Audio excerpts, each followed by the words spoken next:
ধন্যবাদ আপনাকে। আসলে আমাদের কাছে গোপন তথ্য ছিল যে সাগর পথে ট্রলার যোগে একটা বড় চালান আমাদের ডুলহাজারা চ্যানেলের দিকে আসতেছে খুঁটাখালী নদী হয়ে।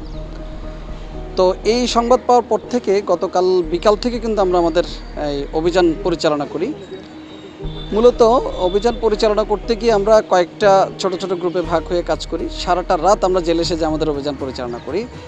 তো এবং সকালে আমরা যখন আমাদের কাছে সংবাদ ছিল যে সে আমাদের এলাকায় প্রবেশ করতে যাচ্ছে, দুপুর অনুমান ২টা ৫ ঘটিকার দিকে আমরা আমাদের কাঙ্ক্ষিত লক্ষ্যে পৌঁছি। আমরা যখনই সেই নৌকাটা আমরা পেয়ে যাই, যে ইঞ্জিন চালিত বোট, যে বোটে প্রায় আপনার আমাদের যে বিপুল পরিমাণ চালান, আমরা তাদেরকে চ্যালেঞ্জ করার সাথে সাথে তারা নদীতে ঝাঁপিয়ে পড়ে। তারা ৩-৪ জন ছিল সংখ্যায়, প্যারাবনে উঠে যায়। পরে আমরা সেই নৌকা তল্লাশি করে নৌকার পাটাতনের ভিতরে ৫টি ড্রাম দেখতে পাই, ছোট ছোট ড্রাম, এবং ড্রাম উপস্থিত লোকজনের সামনে খুলি।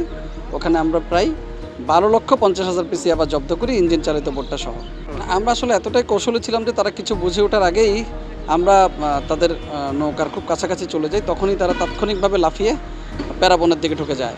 আটককৃত ইয়াবার আসলে বাজার মূল্য আমরা যদি আপনি ১,০০,০০০ পিস ইয়াবার বাজার মূল্য ৩ কোটি টাকা করে হিসাব করেন, তাহলে ৩৭,৫০,০০,০০০ টাকা।